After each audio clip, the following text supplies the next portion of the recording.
Welcome back to Echoes of Ihsan. Yeah. I'm really excited for this deep dive Me too. because we are talking about food, Yes. and everyone loves food. Everyone loves food. But we're going to be talking about food in a specific way, Oh. and that is through the lens of Sunan al Tirmidhi, Volume 3. Oh, wow. And so I think this will be a really interesting deep dive I think so too. because Sunan al Tirmidhi, it's a Yeah. collection of the sayings and practices of the Prophet Muhammad. Yes. And Volume 3 in particular Right. has a wealth of information about food practices and trade. So when we talk about the sayings and practices of the Prophet Muhammad, Yeah. what we're really talking about are the Hadith. Yeah. And those are essentially stories or accounts Yeah. of what the Prophet Muhammad Yeah. said and did Yeah. and how he lived his life. And so we can extract from that, Yeah.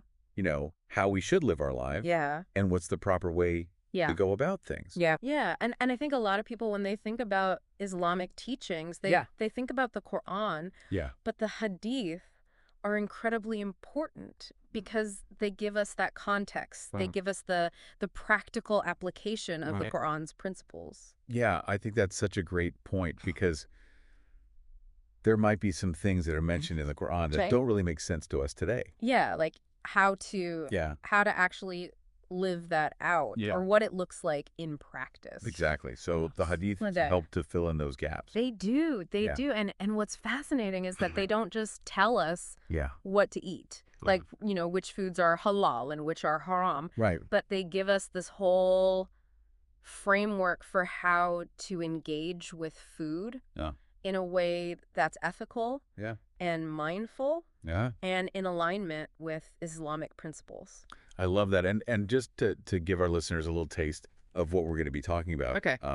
We have things like how the Prophet Muhammad Yes. never ate on a table Oh, or how he recommended eating meat yes. by tearing it with your teeth. That's interesting. Right. I've never heard that one before. Yeah, so there are these really Oh. interesting insights Yeah. that we can gain from this deep dive. I think, when we delve into these texts, Yeah. we start to realize that food was more than just sustenance. Right. It was really a way of life. Uh-huh. It played a role in their social interactions, Mhm. their economic systems, even their spirituality. Yeah. So where should we start this journey? I think a good place to start would be with this concept of garar. Agar. Okay. And garar is essentially Yeah. sales involving uncertainty Okay. or deceitful tricks. Okay. So it's about transparency and honesty in transactions. Yes, and. Mm-hmm. So this is particularly important when it comes to food Oh. because food is so vital. Right? We need it to survive. Yeah. So it's essential that those transactions are fair Right. and that nobody's being taken advantage of. Exactly. And Sunan al Tirmidhi Yeah. gives some really Yeah. interesting and vivid examples of what constitutes garar. Okay. Like what? So imagine someone trying to sell you an animal that's still in the womb. Okay. You can't see the animal. You Yeah. don't know its You condition. don't know if it's even going to be born healthy. Exactly. And there's a high chance that the deal might not even go through. So there's a lot of uncertainty there, a Yeah. lot of potential for things to go wrong. Yeah. And that's exactly the kind of situation that Garar aims to prevent. It makes me think about, how sometimes you see those videos online of people Ah. buying something Yeah. and they think it's one thing Right. and it turns out to be something completely different. Like those unboxing videos gone wrong. Yeah. They're like, what is this? Yeah. Right. Where it's like a completely different item. Right. Just broken or. Yes. And I think, in those cases, Yeah. it's a little bit more lighthearted. Yeah. It's more for entertainment. But Right. when it comes to something as essential as food, Right. those kinds of deceptions Oh. can have And have serious consequences. furious consequences. Yeah. And Sudan al Tirmidhi, Yeah. it gives other examples too, right? It does. It does. And they get even more interesting. Oh, So, for instance, fun. trying to sell fish that are still swimming in the water. Okay. Again, you can't quantify them. You can't guarantee you'll catch them. Yeah. It's all based on speculation and potential for deception. Right. Like, what if there are no fish? Exactly. What if you can't find them? Yeah. Or what if they're all too small? Or what if they're all the wrong kind of fish? Right. And the buyer doesn't realize until it's too late. So it's really about protecting both the buyer Yes. and the seller. Absolutely. Yeah. It's about creating a system of trust. where everyone knows the rules Uh-huh. and everyone can participate fairly. And it's interesting to think about this in the context of, modern business practices. Right, because how often do we encounter situations Yeah. where information is withheld? Right. Or the true value of a product is obscured? Yeah, like misleading advertising or hidden fees. Exactly. Or, you think you're getting a good deal, Yeah. but then you read the fine print. Yeah, and it's like, oh, wait a minute. Yeah, there's all these extra charges? Yeah, this isn't what I thought I was signing up for. Exactly. And I think Sunan al Tirmidhi is a reminder that Uh. ethical conduct extends to even those Yeah. most mundane transactions. Yeah, even something as simple as buying food. Exactly. It's about bringing those principles of honesty and transparency Yeah. into every aspect of our lives. This is already making me rethink Yeah. my own shopping habits. I know, right? Now, there's this other hadith that I find really fascinating. Yeah. And it mentions that the Prophet Muhammad never ate at a table. How interesting. Right. I wonder why that is.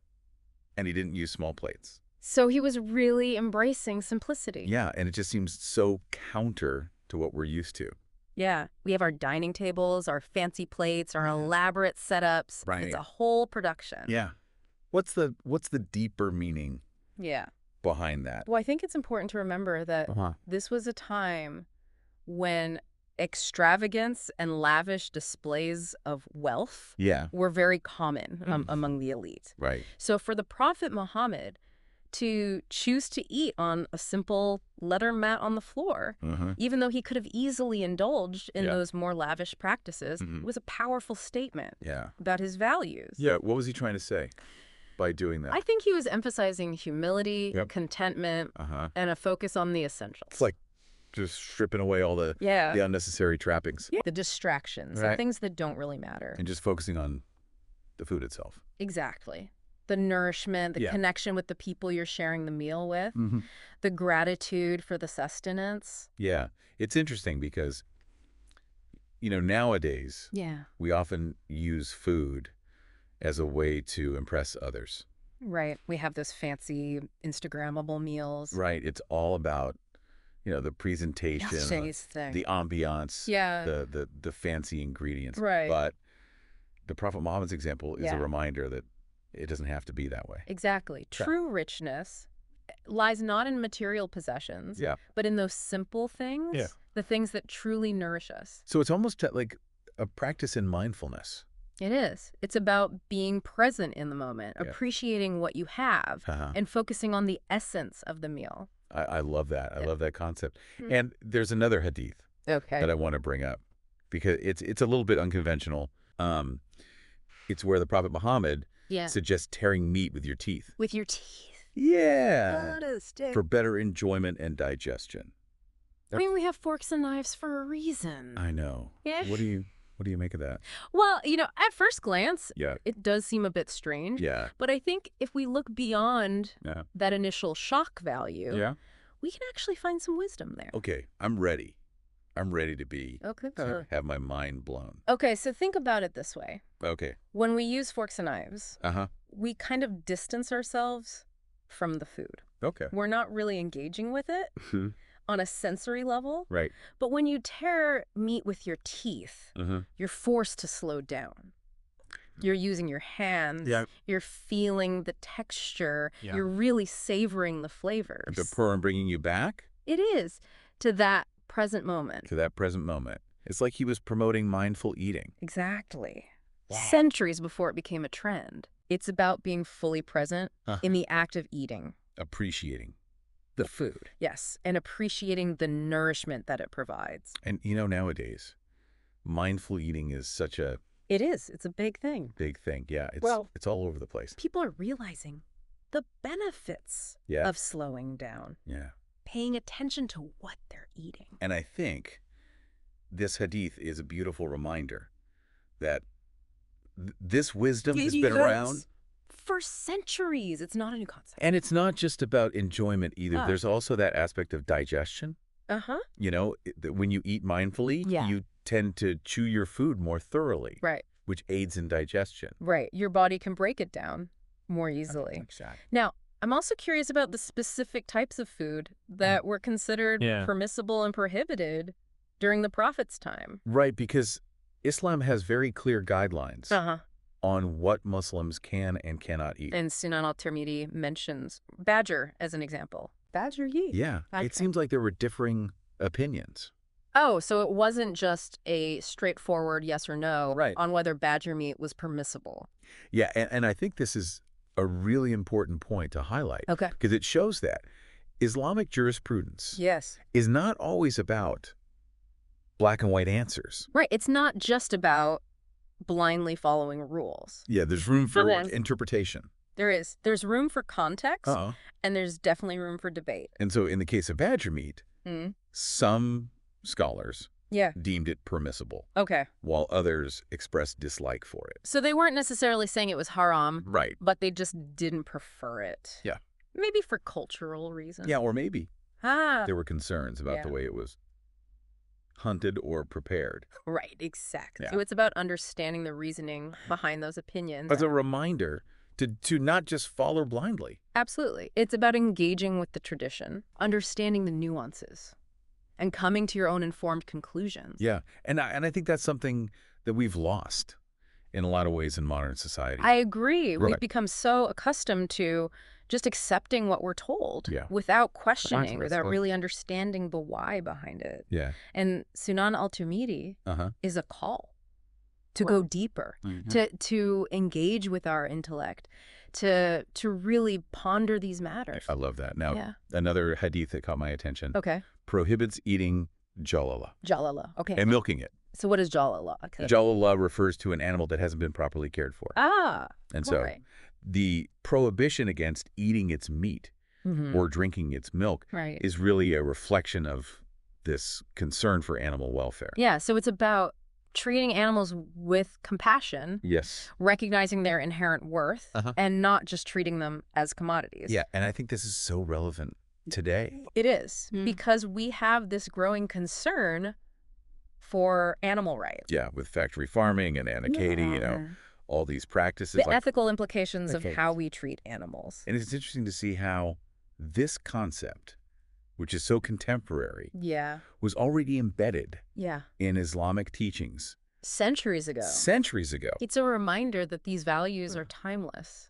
They're universal. I think that's a great point. Now, we've been talking about individual practices and specific types of food, but Sunan al Tirmidhi also goes beyond that. It does. Right. It addresses the principles of trade. Oh, interesting. So how to conduct business ethically, especially when it comes to food. Right. And one of the things that it prohibits is hoarding goods. Hoarding goods. Okay. And I was intrigued by that. What is hoarding in this context? So hoarding is basically accumulating and withholding essential goods, particularly food, with the intention of driving up prices and profiting from scarcity. So it's about taking advantage of a situation where people are in need and exploiting that need for personal gain. Yeah, and that goes against the principles of... It does. Social responsibility that Islam emphasizes. It's really about putting the community first. Exactly. Yeah. It's about recognizing that we're all interconnected and that our actions have consequences for others.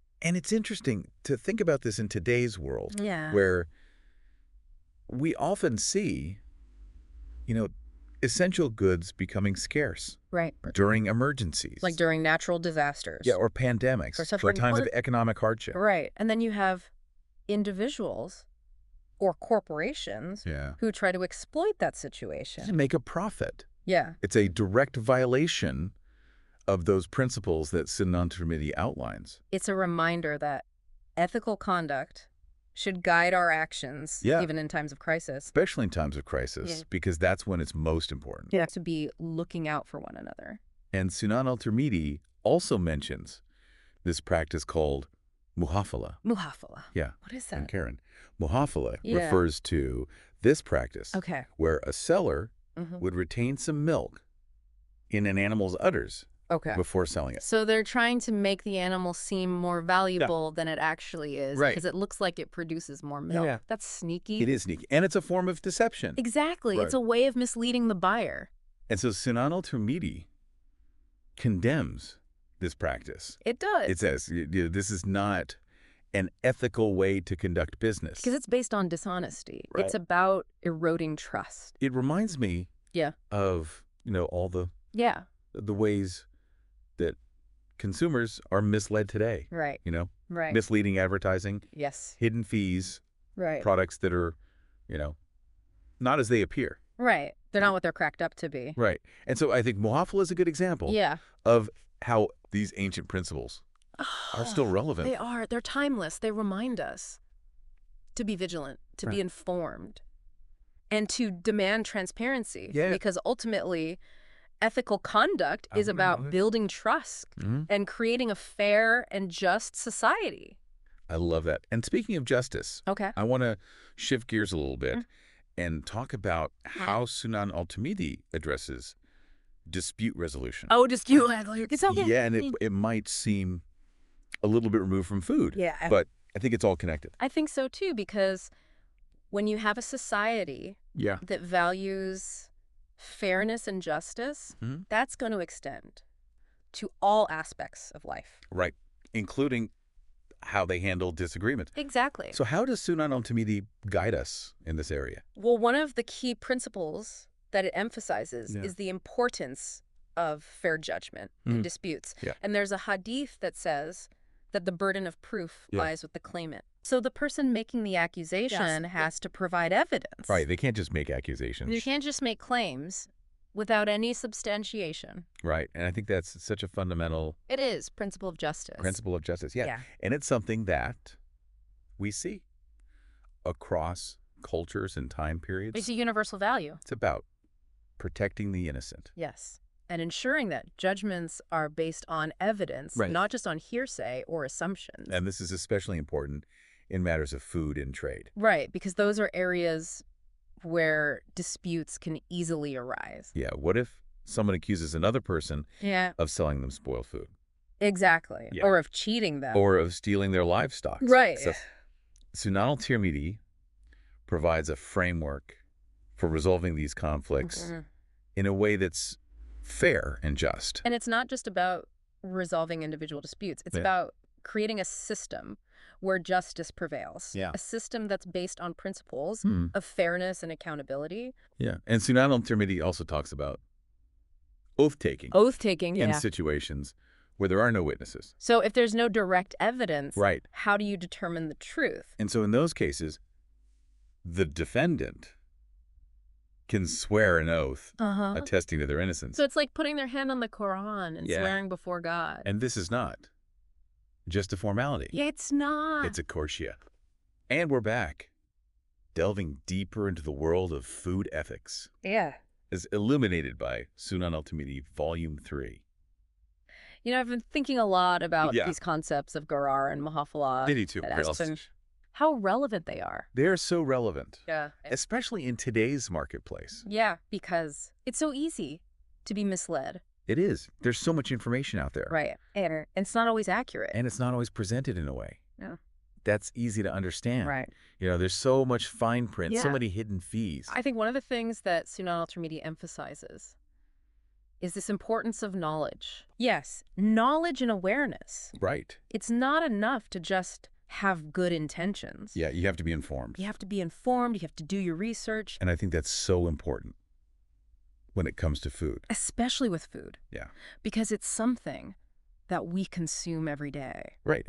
It affects our health. It affects our well-being. It affects our communities. Yeah. So we need to be aware of what we're putting into our bodies. And where it's coming from. And where it's coming from and how it was produced. So it's not just about the taste. Right. It's not just about the price. It's about the whole process. It's about understanding the ethical implications. Sunan al Tirmidhi gives us these guidelines for how to navigate those choices. It does. It gives us a framework. And I think one of the challenges today is that there's just so much information out there. There is. It's overwhelming. It is overwhelming. And it can be really hard to know what to trust.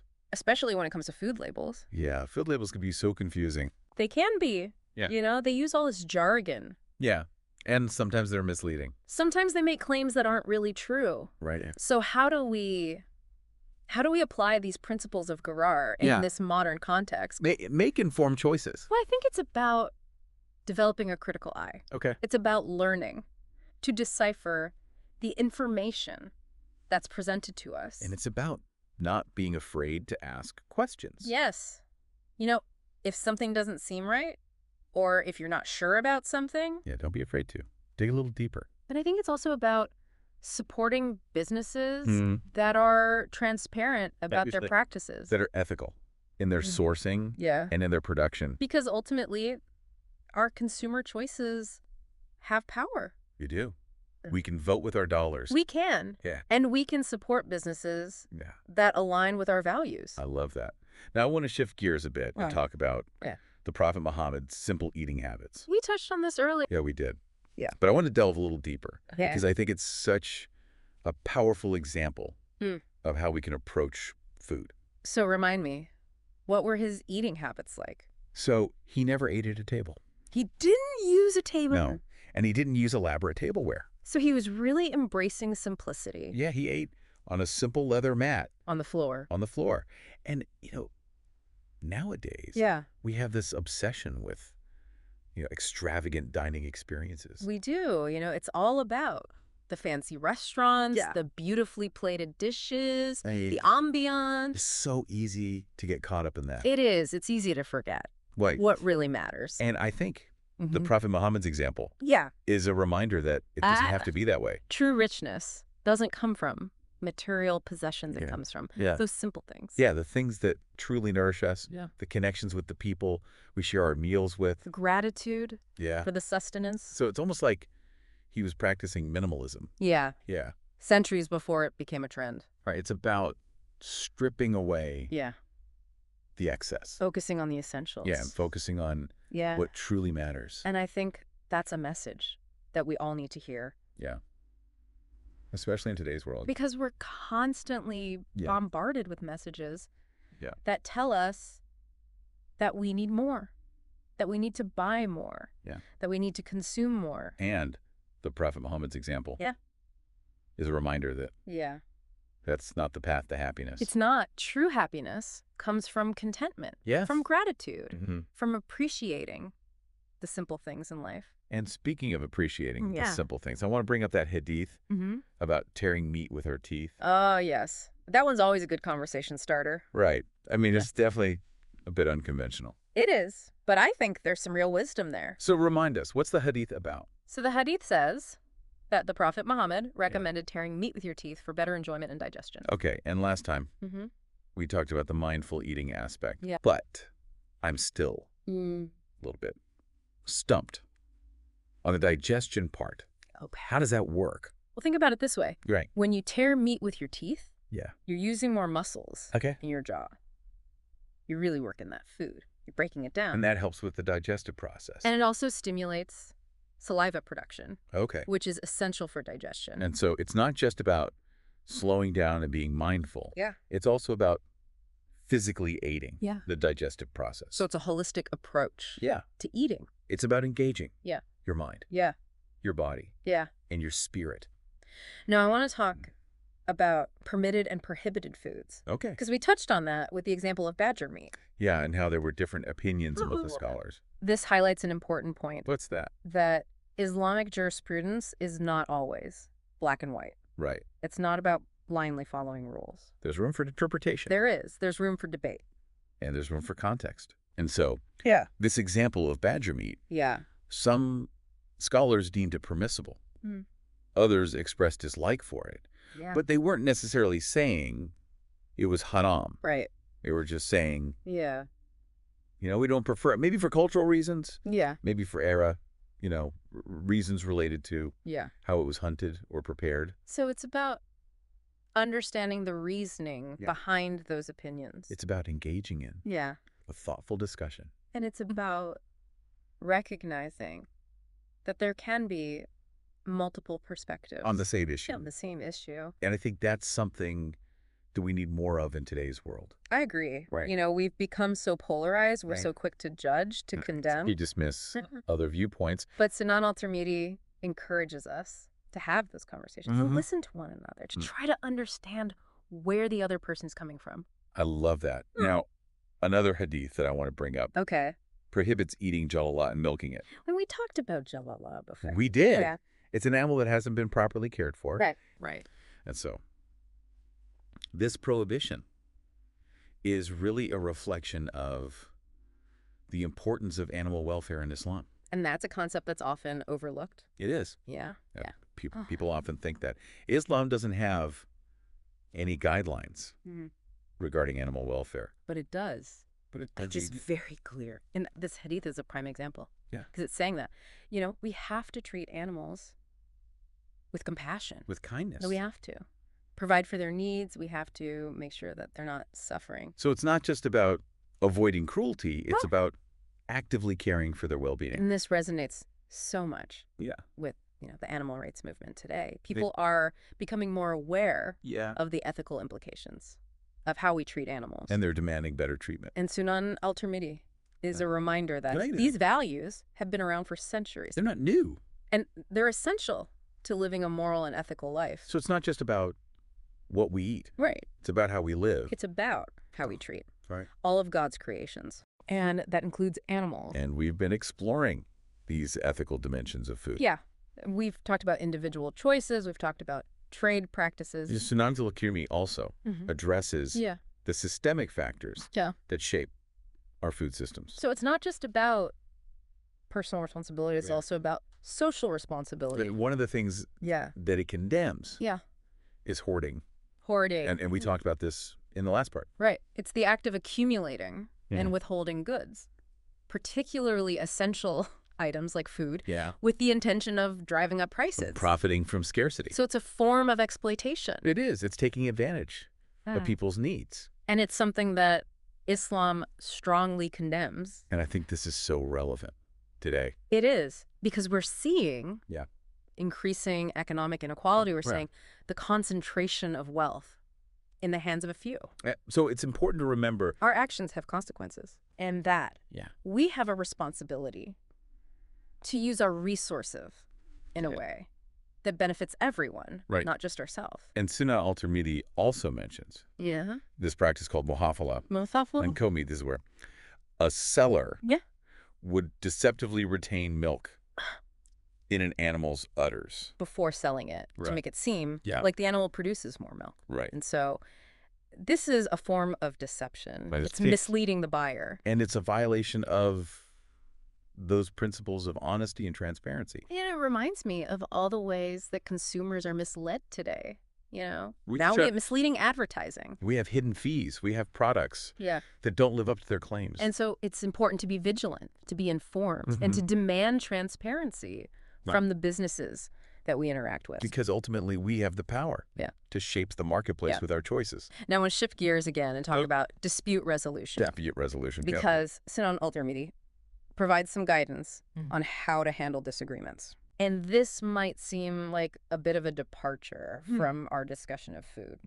But I think it's all connected. Yeah. Because justice and fairness are essential. They are to a healthy society. And so when we talk about an ethical approach to food, that includes how we handle disputes related to food. Right. Because those disputes can have real consequences. So what are some of the principles that Sunan al Tirmidhi outlines? Well, one of the key principles is the importance of fair judgment. Okay. And there's a hadith that says that the burden of proof lies with the claimant. Meaning, the person making the accusation has to provide evidence. They can't just make accusations without any substantiation. And this is important for protecting the innocent. Absolutely. Because we don't want to convict someone based on hearsay or assumptions. Right. We want to make sure that judgments are based on evidence. And this principle is especially relevant in matters of food and trade. Right. Because these are areas where disputes can easily arise. Yeah, what if someone accuses someone else of selling them spoiled food or of cheating them in a transaction? Sunan al Tirmidhi provides a framework for resolving those conflicts in a way that's fair and just. It's not just about resolving individual disputes. Right. It's about creating a system where justice prevails. A system that's based on principles. Yeah. Of fairness and accountability. Yeah, I love that. And Sunan al Tirmidhi also talks about oath-taking. Oath-taking. In situations where there are no witnesses. So if there's no direct evidence, how do you determine the truth? Well, in those cases, the defendant can swear an oath. Attesting to their innocence. And this is a serious matter. It is. It's not just a formality. Because they're swearing before God. They're putting their hand on the Quran. It's a way of appealing to their conscience and to their accountability before God. And it's also a way of acknowledging that ultimately God is the one who knows the truth. Right. And so by swearing this oath, they're putting themselves in God's hands. And this practice highlights the importance of truthfulness. Yes. And integrity. It's saying that. Even when no one else is watching, we should still strive to do what's right. Because ultimately, we're accountable to God. Now, Sunan al Tirmidhi also recounts a story about a man seeking judgment in a case of adultery. Adultery, okay. And this story provides a glimpse into how Islamic law addressed such sensitive and complex issues. So what happened in this story? So a man accused his servant of adultery with his wife. So he went to the Prophet Muhammad. He did, seeking judgment. Seeking a resolution. On that. So the Prophet Muhammad carefully considered all aspects of the case. So he listened to both sides. He did. He gathered evidence. And in this case, the wife confessed. The wife confessed, to the act of adultery. On the evidence. And the applicable laws. The Prophet Muhammad upheld the prescribed punishment. Which was stoning. Stoning. Yeah. And it's important to acknowledge the gravity of the situation. Yes. This was a serious transgression. In Islamic law, while striving for compassion and forgiveness, also emphasizes accountability. Accountability for one's actions. So it's about balancing those two things. It is. It's about upholding a moral order while also recognizing that people make mistakes. And that there are consequences for those mistakes. And it's also about ensuring that the punishment fits the crime. Right. So in this case, the punishment for adultery was stoning. But it's important to remember this was a specific case with specific circumstances. Right. And it doesn't necessarily apply to all cases of adultery. Islamic law is very nuanced. It is. It takes into account many factors. And it's important to consult with scholars to understand the specific rulings. Yeah. This story also highlights the importance of due process. Yes. It's not just about punishing people. It's about ensuring that they're treated fairly, that they have a chance to defend themselves. And that judgment is based on evidence. So it was a holistic approach to justice. It's not just about retribution. It's also about rehabilitation. And it's about restoring balance to the community.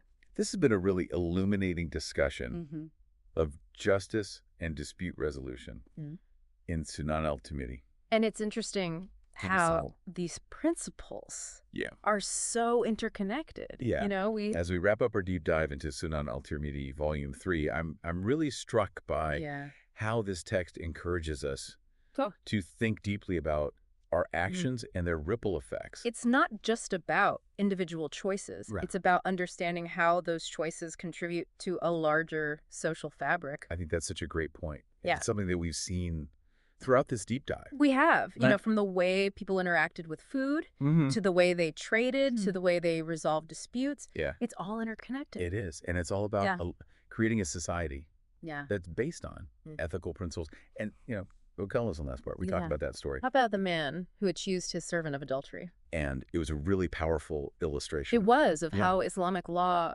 strives to uphold a moral order, but also recognizes the complexities of human behavior. And I think one of the key themes that has emerged for me throughout this deep dive is this concept of intentionality. Intentionality. You know, whether we're choosing our food, engaging in trade, resolving disputes, Sunan al Tirmidhi encourages us to act with awareness and purpose. It's about aligning our actions with our values and understanding the impact of our choices. It's not just about going through the motions. Right. It's about being conscious of what we're doing. Yeah, and why we're doing it. And why we're doing it. Yeah. So think about something as simple as grocery shopping. Okay. Yeah, instead of just filling our carts with whatever catches our eye. Right, or fits our budget. We can pause.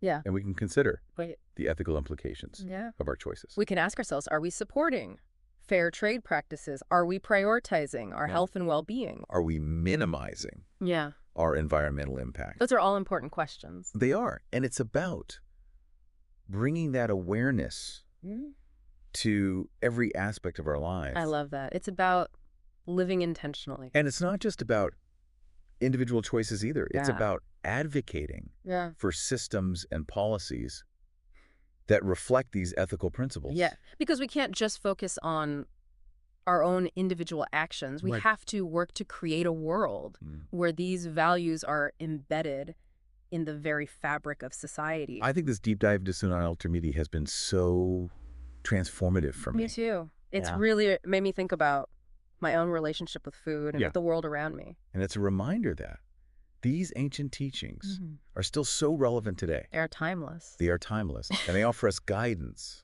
on how to live a more ethical and compassionate life. And I think that's something we all need. In today's world. I agree. So, thank you for joining us on this journey of discovery. We hope you've enjoyed this deep dive into Sunan al Tirmidhi. And we hope that it's inspired you to live a more mindful and ethical life. And until next time, peace be upon you. Peace be upon you.